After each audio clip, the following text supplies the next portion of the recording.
नमस्कार। कहती आमर मस्तिष्क रे दुईटी घोड़ा सब बेले अनवरत कार्य करुथांती। दुहे दुईटी विपरीत दिग को ही धाउथांती।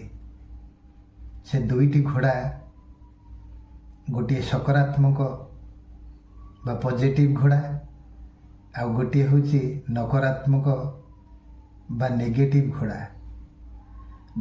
दुईटिंकर खाद्य मध्य अलगा अलगा।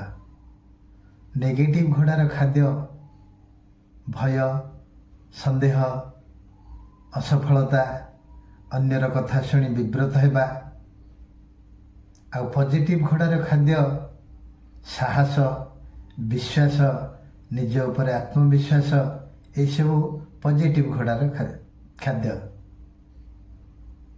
बड़ कथा नुहे, दुहे विपरीत दिग को चलुथिले भी एथिरे किए जिते आउ किए हारे। बड़ कथा हेउची आमे समस्त दिनचर्या भितरे केउ घोड़ाटी को आमे अधिक खाद्य देउ। स्वाभाविक तो आमे जेउ घोड़ा को अधिक खाद्य देबा से घोड़ाटी जितिब। तेणु बंधु विचार करंतु, निश्चित भावरे सकारात्मक घोड़ाटी को जितेइबा को चेष्टा करंतु। जय जगन्नाथ।